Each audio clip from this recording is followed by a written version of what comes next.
Hola y bienvenidas a Sex and Spanglish, where we empower mujeres to get in touch with their bodies, own their pleasure, and where we discuss all the cochinadas our abuelas didn't tell us about. My name is Ana Lopez. I'm a sexpert, future doctora, certified sex and life coach, proud Latina, and your go-to guide for all things sex. I'm here to help you kick vergüenza to the curb and teach you to have guilt-free sexual pleasure. Basically, I'm here to help you have mind-blowing sex without the guilt and shame you learned to have growing up. Let's be real. La comunidad latina doesn't talk about sex, pero que suerte tienes because this Latina does. It is my vision to have Latinas worldwide discussing sex with one another just like they do with chisme. Así que prepárate. I'm about to change the way you view sex para siempre. There are only 3 things that you need in order to have mind-blowing sex on demand: an understanding of your body, the ability to effectively communicate that, and the skills of rest and rejuvenation. In today's episode, I'm going to be taking a deep dive into the skills of rest and rejuvenation. At this point, I've already published episodes on understanding your body and the ability to effectively communicate that. So definitely go back and listen to those episodes. There are 3 published episodes on communication, and there are 2 published episodes on understanding your body. They are not in chronological order, so you can listen to them in any way that feels good for you. But in this episode, I'm going to be talking about the skill of rest and rejuvenation. Both rest and rejuvenation are vital for mind-blowing sex on demand, just as understanding your body and the ability to effectively communicate that. But what I found after working with hundreds of women and some men is that a lot of people tend to focus on just understanding your body or just, building the skill of effective communication. And while those things are great, that's not the only thing that you need to focus on. We need to be well-rounded here. You also need to be building the skills of rest and rejuvenation. And in this episode, I'm going to be telling you exactly why rest and rejuvenation are so important and arguably the most important. But first, I want to define what each of these terms means and how I'm using them. So I'm going to start off by providing the dictionary definition, and then I'll go into kind of the way that I think about it and provide you with an analogy that I always share with my clients to really drive this point home. And the reason I'm doing this is because it's super important for you to understand what these terms mean, because the vast majority of the time when I share these words with people, they're like, I've heard them, but I don't really know what they mean. And that makes it really hard to apply it to their lives because they're like, I don't actually know what I'm doing, which is fair. Okay, so rest by the dictionary's definition, there were 4 definitions provided. The first one, a bodily state characterized by minimal function and metabolic activities. Number 2, freedom from activity or labor. Number 3, a state of motionlessness or inactivity. And number 4, peace of mind or spirit. So the way that I think about rest is really, after reading these and for the purposes of this episode, rest is really like vegging out. It's like doing nothing, being super chill. So you can think like laying at the pool or at the beach, right? Just maybe drinking a margarita or something. It could be laying out in a hammock. Maybe you're like chilling on the couch watching TV, right? It's really just like a chill state of being. You don't have to be laying down. You could be sitting down, like whatever. But it's really just chill. Like if you think so back in high school, when we used to like chill like with people, we would get together. We actually wouldn't have parties. We would have what were referred to as like kickbacks. And it was really just us, honestly, just chill. Like we were drinking, but like we were drinking, just like having a good time. But we were just chilling. Like it wasn't a party. A kickback and a party are 2 different things. In my vocabulary, there are 2 different things. So we were really just like chilling. Like that's what we were doing, right? And so that's what I think about when I think of rest. Now, I want to let you know that rest, like the way that I actually define it, you can be doing things. You don't have to be just chill. Like, you can be doing a lot of things and also still be resting. However, when you start out by building the skill of rest, I truly believe that you have to go to the extremes. So you have to, because a vast majority of you listening, particularly if you were raised in a Latino household, if you were socialized by a woman, like, or as a woman, not by a woman, as a woman, like, you weren't taught to rest. And so you're gonna have to go to the extreme of like doing nothing in order to really build that skill. And I know it sounds weird, but I'm going to get into it more in a different episode. Like, I'm going to have to record a whole entire episode on rest and like why I'm using the the extreme definition here of like the process of building the skill and like all of that. But again, that is a different episode. For the purposes of this episode, I really want you to think about rest as a definition of really just chilling, like vegging out, just like kicking back. Like, that's what you're doing. You're like really relaxing.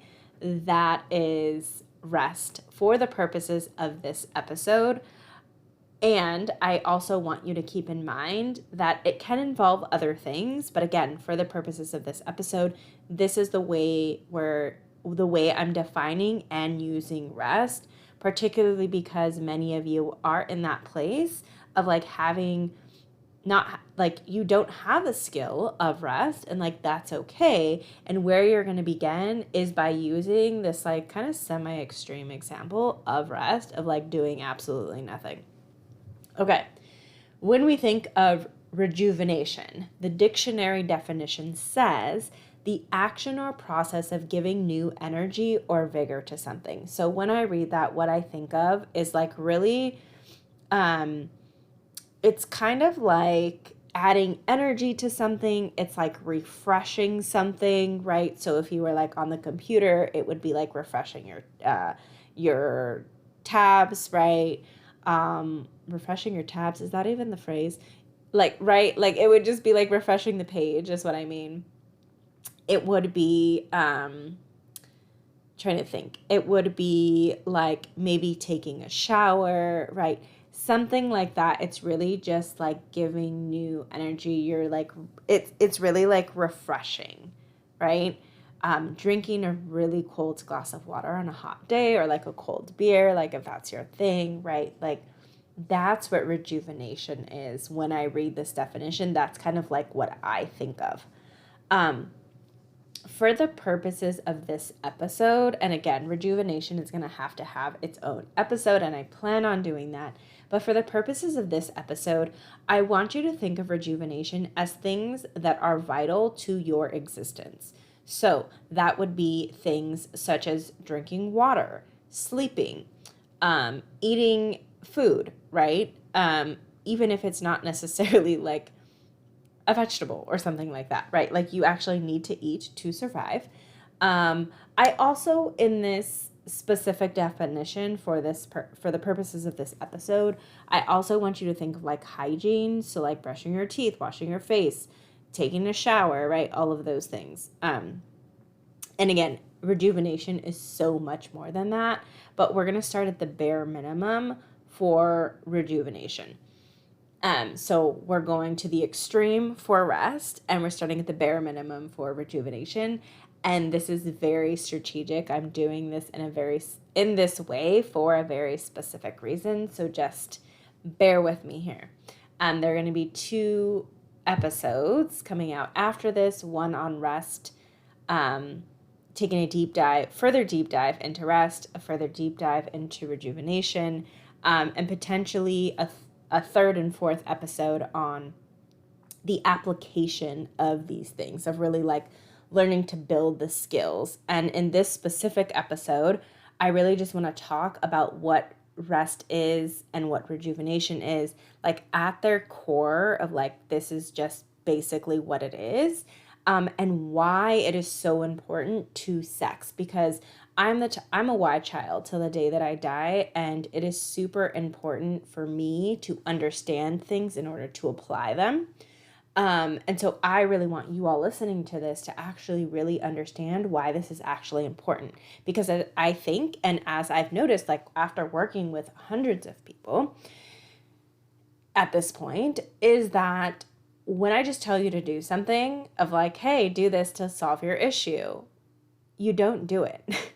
And when I tell you why it's important, you're like, oh, well, you should have just said that from the beginning and I would have done it, right? So with that said, okay, I want to really quickly, before I explain why rest and rejuvenation are so important, I really quickly want to share this analogy that I share with my clients that I think will really drive these definitions home. So I like to think of the body as a car. I know it sounds weird, but just roll with me here. So if you think of a parked car, so it's turned off, it's not going anywhere, it's parked in the garage or in the driveway or on the street, wherever it's parked, doesn't matter. But the point is it's turned off. When the car is resting, if the car is your body, if you are resting, you're not going anywhere. You're just turned off, again, just chilling, right? When we think of rejuvenation, you're refueling, right? You're adding things in that you've used.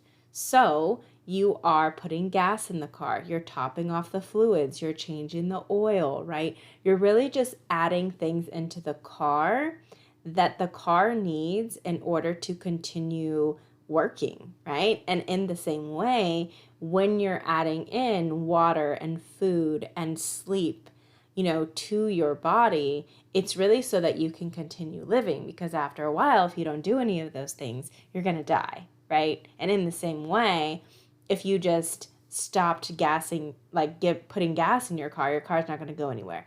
If you don't top off the fluids, if you don't, put any oil in or anything like that, then you're going to end up ruining your car, right?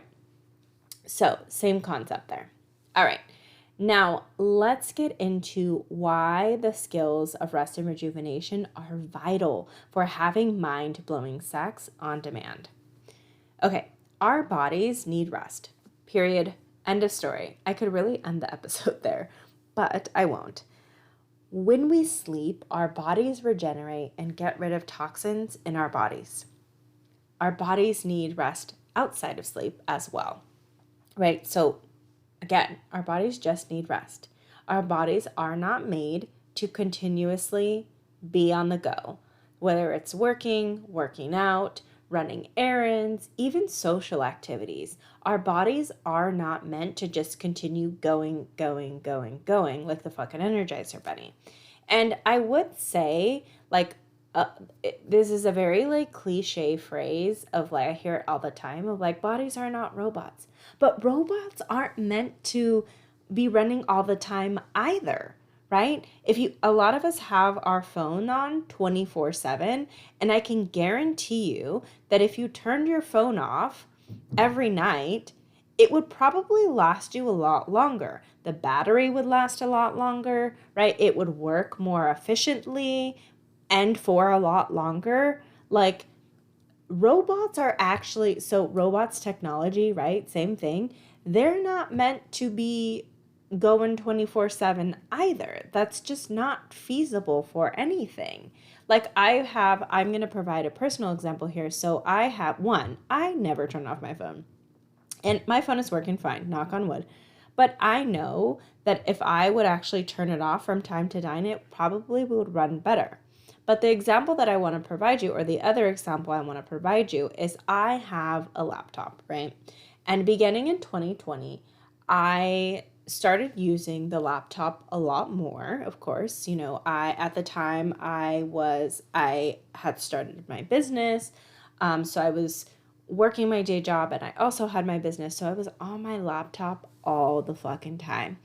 And I had the habit of leaving my laptop on all the time. So it was literally on like 24/7. So I basically burned out the battery. So now my laptop will not last for more than like 20 minutes without the charger on. So what I do, because I have client calls, throughout the day, is what I have to do is I have to leave my laptop plugged in while I use it, because otherwise I will forget. And this has happened before. It will hang up during a client call, and it takes me a little bit to get back up and get into the meeting. Or sometimes it just won't turn on. It'll just be like, oh, I need, a minute, whatever. And so, like, this is all because I leave my laptop on 24/7. Or I did, right? Now it's to the point where it's like, well, I'm past that. Now it's just fucked and this is what it is. But if I would have used my laptop, even if I would have started using it more and I would have turned it off and unplugged it for a while, it wouldn't be doing this, right? It would be running more effectively. Now, granted, knock on wood, my laptop works just fine. It's just the battery that I fucked up. But I can tell that it's like getting kind of finicky. It's like getting to that point, like, okay, I'm going to have to, update it soon. But like, if I would have taken better care of it, if I would have essentially rejuvenated my laptop, then it probably wouldn't be acting like this, because my laptop is not that old. But anyway, that is the example that I wanted to provide for, our bodies needing to rest, right? And robots need to rest too. Nothing is meant to continually go forever, for 24/7, for years on end. That's just not how things are meant to be running, and we treat our bodies like that. So I want to go into what you might be experiencing if you are not resting and rejuvenating, which I imagine many of you are experiencing one or more of these things. So when you aren't resting and rejuvenating, you might experience chronic fatigue. So I want to point out that there is actually, I believe it's technically considered an autoimmune illness. Do not quote me on that. But there is something called chronic fatigue. But what I mean here is that you could just be regularly fatigued, like you're always tired. Like, that is what I mean by chronic fatigue. So like, you're chronically fatigued, but it's not because you have like this autoimmune thing called chronic fatigue. It's really just you're always fucking tired because you're not getting enough sleep, and you're not getting good sleep at that. You might also be experiencing an easily triggered nervous system. Now, the caveat here is, again, you may need therapy, right? Like, you may, that could be the case. But also, if you are not resting and rejuvenating, you're going to have an easily triggered nervous system. You might be experiencing chronic illnesses, right? So you're regularly getting sick. You get sick super easily, right? You feel like, this is also a thing, is I spoke to so many people, and I actually experienced this before too, is there for like a period of time where like I always felt like I was going to get sick, like I was on that verge of like getting sick, and I would never get sick, but it was actually more annoying because it was chronic. It was like every other week, every single week for a while, like I was just like about to get sick all the time, and so I didn't feel well. I never got sick, but it was like it was almost like chronically being sick, because I was always it felt like I was at that verge of like going to be sick all the time. You might be experiencing low libido. So if you are not resting and rejuvenating, you may be experiencing low libido. And I'm actually going to do an entire episode on low libido, because there are some common misconceptions when it comes to low libido. So be on the lookout for that. But yeah, low libido is definitely a result of not resting and not rejuvenating. You may also experience higher reactivity. This goes back to the easily activated nervous system. So individuals who are emotionally reactive have typically have higher stress levels.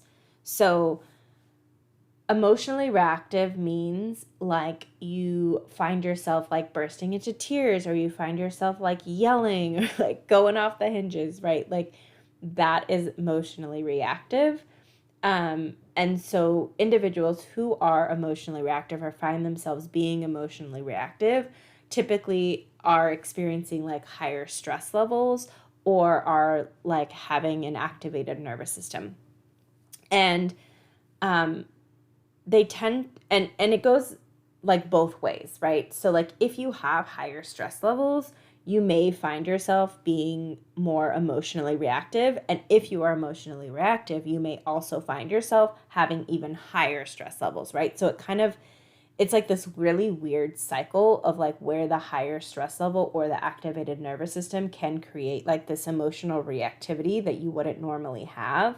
And then that emotional reactivity can actually create even more stress, and more heightened nervous system or more activated nervous system because of the impacts that typically has. And so the impacts of, the higher stress levels after the emotional reactivity happen because they tend to lash out at their loved ones, which can and often does strain the relationship. So whether that's with your kids or your partner or your parents or whoever, right? And of course, that then has other impacts. So it's like this domino effect. But individuals in strained relationships typically have less desire to have sex with their partners. So that could be because y'all are arguing all the time. Or maybe there's some like hurt feelings, right? Um, it could just be because like y'all are arguing. So if you're arguing, you're not going to have sex, right? Like, so it definitely does, like these higher reactivity levels definitely do impact your relationship and your desire to have sex with your partner because the interactions that y'all are having, but it can also wreak havoc on your libido, which then just makes you not want to have sex. And if you think about it, if you're in a bad mood, you don't necessarily want to have sex either. Or if you're feeling like super stressed or sad or anything like that, like you usually don't want to have sex either. If you are not resting and rejuvenating, you might also be experiencing brain fog. So if you're fighting brain fog, you might find yourself struggling to pay attention to anything outside of yourself, right? It's really hard to concentrate. It's really hard to focus, um, on just like anything that you're doing, let alone what people are telling you and asking you and all of those things. And like that makes sense, right? It's really like this film almost like over your brain, and it's really hard to like do anything. um how the hell are you supposed to remember like the kids' schedules and the favor your husband asked of you, like when you can barely remember why you walked into a room, right? And the brain fog might not necessarily be your fault. And I say not necessarily, when the brain fog is not your fault, like brain fog happens, like, and that's okay. um, but it can cause a strain on your relationship. And again, individuals in strained relationships typically have less desire to have sex. Um, and if you're having brain fog, you're likely going to have low libido. And again, I'm going to do an entire episode on low libido because it's something that comes up quite often. And it's not talked about enough in an effective way. So I'll definitely do an episode on that. But again, brain fog can cause low libido. A change of eating habits is also a something that is caused by not resting and rejuvenating. So long-term changes in your eating habits result in body changes, right? Both internal and external, and even short-term changes in eating habits do have an impact, right? So if you're eating foods that are like comfort foods but make you feel like shit, you might not want to have sex, right? Or maybe then it's creating bowel or gut issues, right? So maybe you're constipated, or maybe you have diarrhea, you're gassy and bloated, and then like you just don't want to have sex because you feel gross, right? Or maybe you're not even really having gut issues, you're just like, ooh, like I ate too much, I'm just feeling gross. Like certain foods just might make you feel like not your sexiest, and like that's okay. That doesn't mean that you shouldn't eat them or anything like that. But if you're regularly eating those foods, like the impact is compounded, which then makes you not want to have sex.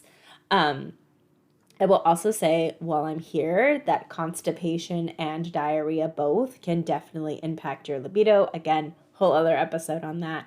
But that a change in eating habits, both either long term or short term, can definitely impact your desire to have sex. But going back to the long term changes in your eating habits may result in body changes, both internal and external. And for many women, this impacts their confidence and ultimately their desire to have sex, who are, even amongst those women who are in long term relationships. So let's say you've been with your partner for like, I don't know, 10 years, right? We can consider that long term for the purposes of this episode. You've been with your partner 10 years. You know that they find you sexy. Like, obviously, they're still with you, right? And then let's say, I don't know, for like 6 months, in 6 months, you gain like 20 pounds or, like whatever, and your body changes. And or maybe you don't even gain weight, but you just like look differently because of the foods that you're eating, because of the change in your eating habits. You might not feel your best, and you might not feel you might be noticing an impact on your confidence, and you're like, oh, I don't really feel like having sex, even though I know my partner thinks I'm sexy, right? And I want to be clear here that this isn't just about weight, although I know that many people that have been socialized as women have a lot of thoughts about weight and body image and all of those things. Um, but this is also about the internal changes that happen. So if you are, eating, changing the way that you eat for like 6 months or, whatever, like long term, you might find that there are internal changes that are happening. So again, diarrhea, constipation, gas, bloating. It could have changes on your skin, your pH balance, right? Depending on what you're eating, right? Like all of those things. And those things also impact your confidence, which then make you not want to have sex. Or can, right? Like this isn't like a guarantee, but they can have an impact. And so it's important to talk about. Um, and again, all of this makes total sense given that women are socialized to believe that their worth is dependent on their physical appearance. If you are not feeling confident about your physical appearance, you might begin to question your worth or whether or not your partner loves you and all of that, which again leads you to not want to have sex with them. Um, or it actually might lead you to do the opposite of being really kind of like clingy and stuff with your partner. And then they're like, this is weird. Like, I don't know that I want to have sex with you. Like, why are you acting like this kind of thing? Right. But physical appearance aside, if you're consistently eating foods that leave you feeling sluggish or ill, gassy, etc., then you're not going to want to have sex. Right. So super important to keep in mind. If you are not resting and not rejuvenating, you might also experience irritability. And I would say that this is probably the top one outside of the higher reactivity, the emotional reactivity that I talked about earlier. I think irritability is probably the top one. So if you are in a regular, like, bad mood, like if that's your baseline, you're in a bad mood, you're always annoyed, that is going to create a strain in your relationships. Say it with me now. Individuals in strained relationships typically have less desire to have sex with their partner, right? Like, if you're constantly in a bad mood, you're not going to want to have sex. Your partner's probably not going to want to have sex with you either. And if you are not partnered, you're probably not going to find anyone that wants to have sex with you if you're being a bitch the whole time, right? Now, there's a lot to say about this. Could be a whole other episode about um the idea that women can't say anything without being a bitch and blah blah blah blah blah, right? But that is not what I'm talking about here. It is like when you are purposely being a bitch because you are extremely irritated and it's because you're not resting and rejuvenating, like that is that is entirely different than you having boundaries and saying what you think and like things like that. Like there's a difference there, right? So I want to make that very clear. Another thing that the lack of rest and rejuvenation can create is forgetfulness. If you are consistently struggling to remember basic information about your day, then there's little time to think about sex, let alone have it, right? Like you're just trying to get through your day. Sex is the last thing on your mind, which means then that you've had no time to create that desire. And desire actually doesn't just happen in the moment, it actually happens throughout the day. And so it's important to note then that, you know, if you are finding yourself super forgetful, that could be something that's impacting your desire to have sex. And the last thing that I want to talk about is lack of motivation. If you don't want to do anything, you likely don't want to have sex either. And on the rare occasion you do have sex, you're likely not going to fully enjoy it, right? If you're just like lackluster about life, if you're just like, like I just don't really have the desire to do anything but just like sleep for 24 hours, then you're not going to want to have sex. And I do want to throw out a like PSA here, right? A public service announcement that like lack of motivation can be a sign of depression. So if you do think that you are experiencing a bout of depression, definitely speak to a licensed mental health professional. I'm happy to connect you with someone if that is necessary. I do have quite a few in my circle. I do have quite a few colleagues who are therapists.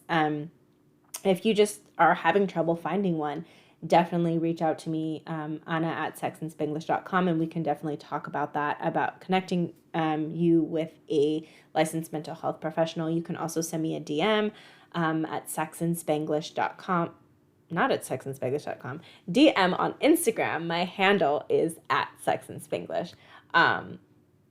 If you are experiencing depression or any other type of mental health issues, let's definitely get you connected with a trained therapist. So that is all for today's episode. These are all the reasons why rest and rejuvenation are so important. I am not going to leave you with just like, oh, this is why it's important, and like, that's it. But I do like these episodes to be kind of short and sweet. So I'm going to be creating 2 episodes after this. It's going to be on rest is going to have its own episode. Rejuvenation is going to have its own episode. And I'm going to tell you exactly what you need to do to begin building the skills of rest and rejuvenation. And if you already know that you would like some support, definitely reach out to me, book a quickie call, and we can talk about this. A quickie call is the first step in working with me one-on-one. I'm currently taking one-on-one clients. And it's really a quickie call is just a 60-minute call where we talk about what's going on for you. So if rest and rejuvenation are like the bane of your existence, if you're like, I'm always fucking tired, if any of these what are they called? Symptoms are things that you struggle with. So chronic fatigue, easily triggered nervous system, right? Chronic illness, low libido, higher reactivity, brain fog, change in eating habits, irritability, forgetfulness, lack of motivation, changed libido, right? Like if you used to have a super high libido and now it's really low, like you have no desire, right? Like we can talk about all of that. So what's going to happen is you and I will meet. You're going to tell me about what's going on. I'm going to ask you some questions to get very clear on what is going on for you. I'm going to share my personal expertise on what I think is the next best steps for you. And I will tell you how I can support you. If in the event that I can't support you in whatever way, if I'm like, hey, I think this is more of like a route for a therapist first or what have you, I will let you know that in the call, and I will tell you what you can do to get connected to the right person, right? So I will either directly like share their information, or we will find a way to get you located with a professional. Like sometimes y'all need to meet with a pelvic floor therapist first. Sometimes y'all need to meet with like your primary care physician first, right? Like there are so many different routes for people to take. It isn't always just primarily working with me. But the only way that you're going to know what your next best step is by booking a quickie call. There's absolutely no charge to booking the quickie call. I'm going to leave the link in the show notes so you can definitely book that call. And from there, you're going to share what's going on with you. I'm going to tell you your next best steps, how I can best support you. And then we get clear on like, are we going to work together or not?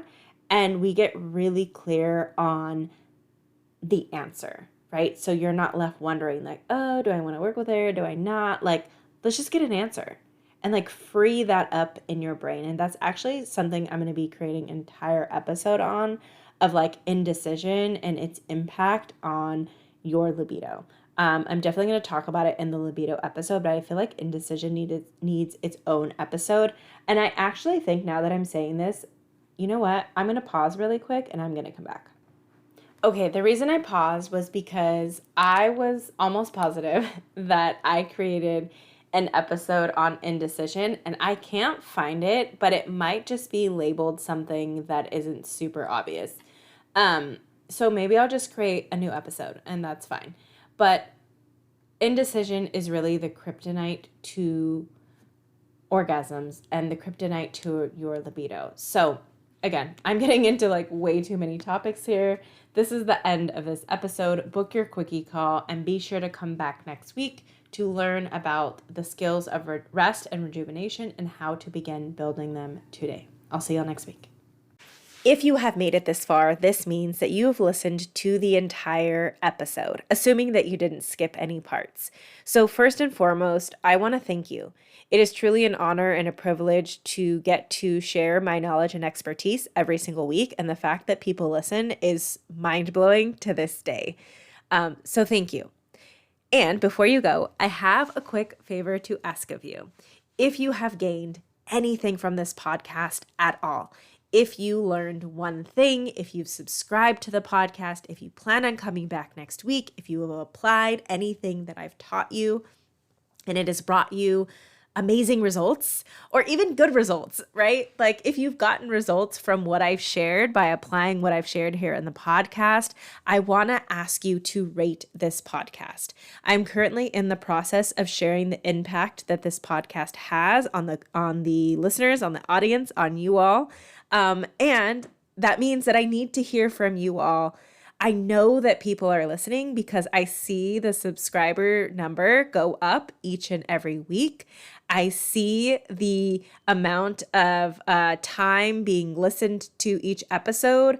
I see that go up every single week. So I know y'all are listening to entire episodes. I know y'all are listening to these episodes multiple times.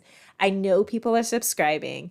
So the analytics say so, but I want to hear from you all. So if you listen on Apple Podcasts, you can go to Apple Podcasts and rate and review. So, give it a star rating and share 1 to 2 sentences about something that you've learned from the podcast, what you think listeners need to know. If you are on YouTube, feel free to leave a comment letting me know the impact that this episode has had on you. If you are listening on Spotify or some other platform, feel free to send me a DM on Instagram at Sex and Spanglish. You can also send me an email, anna@sexandspanglish.com, and let me know what is resonating for you. What did you take from this podcast and apply to your own life where you've gotten results? Tell me what you like. Also, tell me what you don't like and provide me with suggestions for topics and questions that you might have. I also want to remind you that I do have an anonymous question box. So feel free to go to the show notes and submit your questions there, and I may share them on the podcast anonymously. Of course, all of that is in the show notes. But again, thank you for taking the time to listen to this podcast. And if there has been anything that you've learned from this episode, please, please, please do me the favor and let me know, whether it be through Apple review, whether it be through DM, whether it be on your stories and sharing like a little snippet and tagging me in it, whether it be a comment on YouTube. I just ask that you share what your thoughts are on this podcast. I'll talk to you next week.